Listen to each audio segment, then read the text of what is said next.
Hello মিষ্টি বন্ধুরা, আমি দেবজ্যোতি। তো অনেকদিন বাদে ভিডিও বানাচ্ছি, প্রচুর গ্যাপ পড়ে যাচ্ছে ভিডিওর মধ্যে, তো সরি ফর দ্যাট। তো আজকে আমরা কথা বলবো তেরে ইশক মে সিনেমাটাকে নিয়ে। সিনেমাটা আমি জাস্ট দেখে এলাম, আমি লাস্টের আধ ঘন্টা মতো দেখিনি, তার আগে উঠে এসেছিলাম because fuck me this movie tested my patience. তো সিনেমাটা আমার কেমন লাগলো, ওর আগে আমি গল্পটা ছোট্ট করে বলি। সেটা হচ্ছে আমাদের Dhanush basically starting off as a loose cannon air force officer. আপনারা যারা টপ গান দেখেছেন, টম ক্রুজের ক্যারেক্টারটা ছিল পিট ম্যাভেরিক মিচেল। তো সেই ম্যাভেরিক ক্যারেক্টারটা যদি মিন্ত্রা ভার্সান, এই 80% উইন্টারে সেল চলছে, তো সেই ভার্সানটা ভাবেন। So that is basically Dhanush. তো সে আর কি চাইনিজ এয়ার বর্ডারে গিয়ে কিছু একটা করছে। তারপরে আমরা দেখতে পাচ্ছি সেখানে কৃতি স্যানন আসছে as a psychologist, as a psychological councillor. এবং তাদের একটা গল্প আছে যেখানে বেশ কয়েক বছর আগে যখন কৃতি স্যানন সাইকোলজির স্টুডেন্ট ছিল এবং ধানুষ ছিল হচ্ছে মানে কি বলবো, এই টিএমসির গুন্ডা টাইপের, ওই সামথিং কলেজ ইলেকশন ওই জাতীয় কিছু, যে হচ্ছে বেসিক্যালি মারামারি করতো, তারপরে আর কি জেল ফেলে গেছে অনেকবার। তো এরকম একটা ছেলেকে আর কি তার যে রিসার্চ পেপার সেটা হচ্ছে অ্যাঙ্গার এবং হিংসা, সেটাকে তার একটা গিনিপিগ হিসাবে ইউজ করছে। এবং ইভেনচুয়ালি এই জাতীয় ছেলেদের যেটা এন্ডটা হয়, he gets cuckolded by a Diljit Dosanjh lookalike. তার সাথে কৃতি স্যাননের বিয়ে হয়ে যাচ্ছে, I am not making this up. And this guy Dhanush is getting cuckolded. তারপরে কাকহোল্ড হওয়ার পরে তারপরে কী সব ফিয়ে জ্বালিয়ে ফালিয়ে দিচ্ছে। তো এই হচ্ছে গল্প, ঠিক আছে। আর লাস্ট আধ ঘন্টা কী হয়েছে আমি জানি না, বিকজ ফাক মি, আমি দেখিনি। তো সিনেমাটা প্রথমত কেমন লাগলো, সিনেমাটা is a dog terrible movie, ঠিক আছে। There is movies that are bad, then there are movies that are offensive to your senses. This movie is offensive to my senses. প্রথমত এই সিনেমাটা মানে ইন টার্মস অফ শ্রবণ, মানে অডিটরিভাবে এত জঘন্য, বিকজ এখানেও ধানুষের ক্যারেক্টারটাকে দিয়েছে যে একটা south Indian who is living in Delhi, ঠিক রাঞ্ঝানার মতো, যেহেতু ধানুষের অ্যাকসেন্ট এতটা thick. So this is the justification, how convenient. এবং মানে থ্রু আউট দ্য মুভি, এবার আমি তামিল ভার্বিয়াজের সাথে অবভিয়াসলি পরিচিত নই, বাট এত থিক অ্যাকসেন্টের জন্য Dhanush through out the movie it sounds like it speaking with a Lisp. मैं दिल्ली फूक दूंगा, it sounds so dog terrible, despite the justification that this is a South Indian family that has moved to Delhi. So this is the first thing. And second thing is, আমরা না একটু formula কিছু শিখবো। আমরা ছোটোবেলায় ওই বীজগণিতের formula শিখতাম, a plus B whole square, a square plus 2ab plus B square. আশা করছি সবাই জানেন যারা চোতা মারেননি। তো আজকে আমরা কিছু ফর্মুলা শিখবো এই সিনেমা সংক্রান্ত। প্রথমত এবং সব থেকে ইম্পর্টেন্ট যে ফর্মুলাটা, and please apply this in your life, এই জাতীয় সিনেমা দেখার পরে যারা বাস্তবেও এই জাতীয় সিনেমা অ্যাক্ট আউট করার চেষ্টা করেন বা কোনো রকমভাবে প্রভাবিত হচ্ছেন, যে possessiveness is not equal to passion. আপনি একটা মানুষকে তার প্রতি যতটাই পজেসিভ হয়ে যান, তার প্রতি যতটাই টক্সিসিটি দেখান, সেটা প্যাশন নয়। এই সিনেমাগুলোর ফান্ডামেন্টাল প্রবলেম এটাই করে যে ইট গ্লোরিফাইজ টক্সিক পজেসিভনেস অ্যাজ প্যাশন। ভালোবাসা মানে টক্সিক পজেসিভনেস নয়।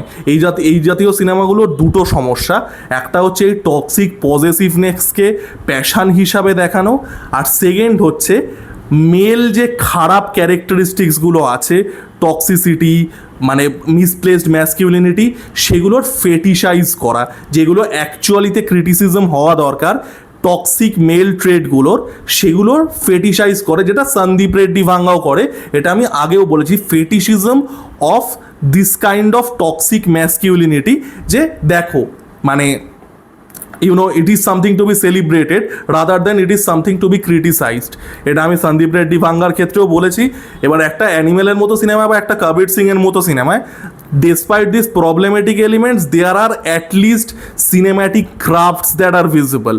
আমি যদি মেসেজিংটা সরিয়ে দিই, there are actually good cinema film making, craft wise ভালো।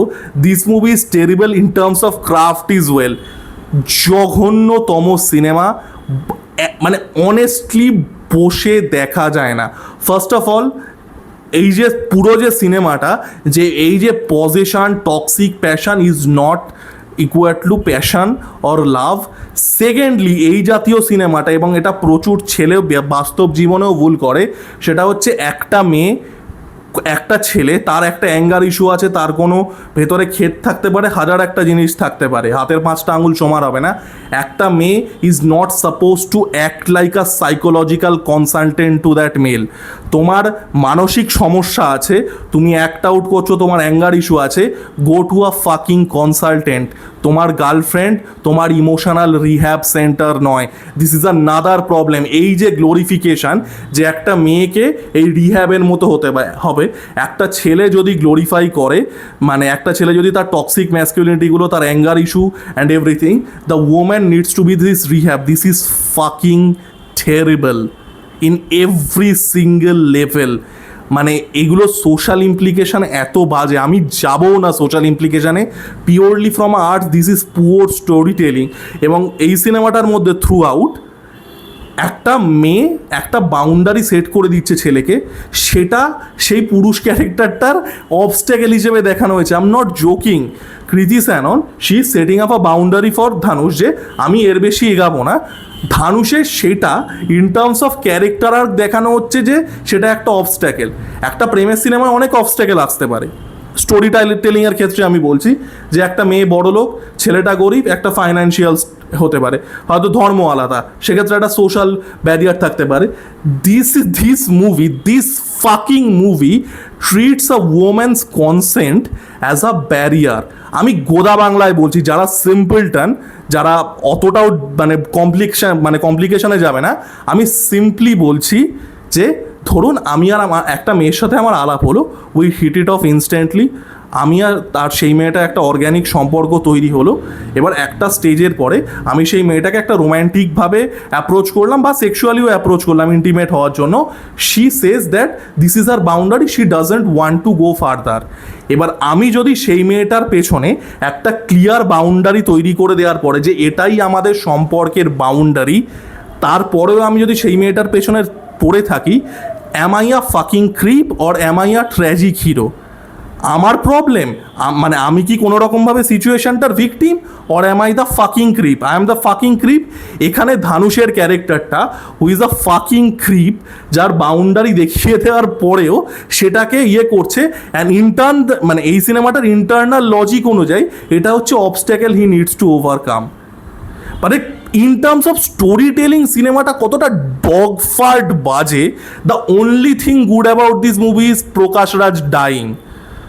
প্রকাশ রাজ আর ধানুষ একটা সিনের পরে কি একটা বাজার চেতাক চালাচ্ছিল এবং তাদের একটা অ্যাক্সিডেন্ট হচ্ছে, Dhanush somehow survives and Prakash Raj dies, by the way. And it's always good to see Prakash Raj dying. Real লাইফে তো বটেই, ইভেনচুয়ালি যখন রিয়েল লাইফেও হবে তখনও।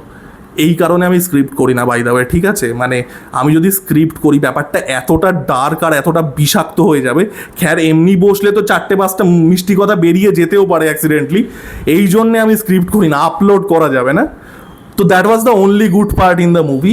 Otherwise this movie is dog terrible. এবং আরও একটা জিনিস, যে আমরা in terms of emotional maturity, in terms of story telling আমরা পিছনে যাচ্ছি। আমরা আজ থেকে 10 বছর আগে অনেক বেশি ম্যাচিওর সিনেমা বানাতাম সেম প্রিমাইস নিয়ে, একটা 96-এর মতো সিনেমা। সেখানে কি দেখাচ্ছে যে এদের দুজনের মধ্যে একটা সম্পর্ক ছিল, একটা কি বলবো, একটা না ফোটা ভালোবাসা ছিল। তারপরে লাইফ হ্যাপেন্স, সিচুয়েশান হয়ে যাচ্ছে, টাইম পাস করে যাচ্ছে, এবং তারা যখন একটা সার্টেন স্টেজের পরে তারা দেখছে যে তাদের যে সময়টা একসাথে কাটানোর কথা ছিল, তারা সেটা কাটাতে পারেনি because of the circumstances, and they are okay with it. ঠিক আছে? আমরা একটা তামাশার মতো সিনেমাতে কি দেখছি, তামাশার বোধহয় রিসেন্টলি 10 বছর বা কিছু হলো, তামাশাতে কি দেখতে পাচ্ছি যে দীপিকা পাড়ুকোন ডাইরেক্টলি রণবীর কাপুরকে বলছে যে you deal with your inner demons, আমি তোমাকে হাসি খুশি দেখতে চাই, তুমি তোমার ইনার ডেমনগুলো নিয়ে, ওখানে মানে বাইপোলার পার্সোনালিটি ডিসঅর্ডার দেখিয়েছিল, তো এইরকম পার্সোনালিটি ডিসঅর্ডার নিয়ে you are engulfed by your own demons, তুমি হয় get your shit together, otherwise I will leave. আমি তোমার মেন্টাল হেলথ ডিল করব না। This was the mature story telling of actual adult life. আর এখানে কি 10 বছর আগে প্রেমে কাকহোল্ড হয়েছে, এখন এসে রেজ, সেই রেজ দিয়ে মাল এয়ারফোর্সে চলে যাচ্ছে। ফার্স্ট অফ অল এই সিনেমায় তো মানে লজিকের তো এল লাগিয়ে দিয়েছে। একটা একজন যদি এখানে দেখিয়েছে ওই যেহেতু ওই তৃণমূলের ছাত্র পরিষদ মার্কা একটা কাজকর্ম করে পুলিশের কাছে মারধর খেয়েছে, if a person is a convicted felon until or unless he is completely acquitted of all of his charges from high court, তা না হলে সে অ্যাপ্লাই করতে পারবে না কোনো রকম সামরিক বিভাগে, সে মিলিটারি হোক, আর্মি হোক, নেভি হোক, কিচ্ছুতে। সেসব মানে আপনারা গুগল করে দেখতে হবে, সেসব তো লজিকের এল লাগিয়ে দিয়েছিল। মাঝখানে ইউপিএসসিও পড়ছিল, ওই আরেকটা ওই অ্যাসপিরেন্টস থেকে চেপে দিয়েছে। এই সিনেমাটা আর্টিস্টিক্যালি তো বাজেই। This movie's biggest problem is এই যে বাজে, এবং এই জাতীয় প্রত্যেকটা সিনেমার, এটা কবির সিং বা অ্যানিমালের ক্ষেত্রে, অনেক ক্ষেত্রে সেটা পলিটিক্যাল ড্রিভেন হয়ে যায় বা ন্যারেটিভ ড্রিভেন হয়ে যায়, but this is the fundamental problem. একটা টক্সিক মেল থ্রেট যেগুলো অ্যাকচুয়ালিতে কল আউট করা উচিত, সেগুলোকে এরা গ্লোরিফাই করে। অ্যাকচুয়ালি খারাপ যেগুলোকে, same with animal, same with Kabir Singh, same with all the other bullshit movies that falls in this genre, same with Tere Ishq Mein. This is the fundamental thing. এরা সিনেমাটা দেখাচ্ছে যে রিজেক্ট হওয়ার পরে এর কিছু loser friends who also doesn't get laid, never seen a woman in their life, তারা গিয়ে they dress up as this domestic balaclava terrorist looking motherfuckers. তারপরে গিয়ে বিয়ে বাড়িতে মলোটফ ককটেল চলছে। ব্যালাক্লাভা ইন দ্যাট সেন্স ওই মুখে ফেট্টি ন্যাকড়া ফ্যাকড়া ইয়ে করে। আমার ব্যালাক্লাভারটা আমি আগের দিন মানে হেলমেটের নিচে যেটা পরি হারিয়ে এসেছি। তো যাই হোক, দিস ইজ দ্য ফিল্ম যে আমরা 2010-এ একটা 96 বা একটা তামাশা বা একটা লুটেরা এত সুন্দর mature non toxic romantic cinema থেকে 2025-এ এই ডগ ফার্ট ফিল্মে এসছি। This is a sad fucking decline. লাস্টে আমি একটা কথাই বলবো যে এই জাতীয় সিনেমার থেকে আপনারা যেরকমই আপনাদের টেস্ট হোক, যেরকমই আপনাদের ফিল্ম এক্সপোজার হোক, এই রকম সিনেমা থেকে দয়া করে ইন্সপিরেশন নেবেন না, because this movies treats toxic possession as passion, women's boundaries as an obstacle to overcome. এবং ফান্ডামেন্টালি এই সিনেমাগুলো ধানুষের শ্বশুর ও রজনীকান্তের একটা সিনেমা আছে মুথু মহারাজা, ঠিক আছে? এবার সেটা তামিলে কী মানে সেটা তো আমি অবভিয়াসলি জানি না, বাট আমি যদি একদম পুরো ইংলিশ টু বাংলা ডাইরেক্ট করে দিই, তার মানে হচ্ছে মাস্টারবেশন কিং।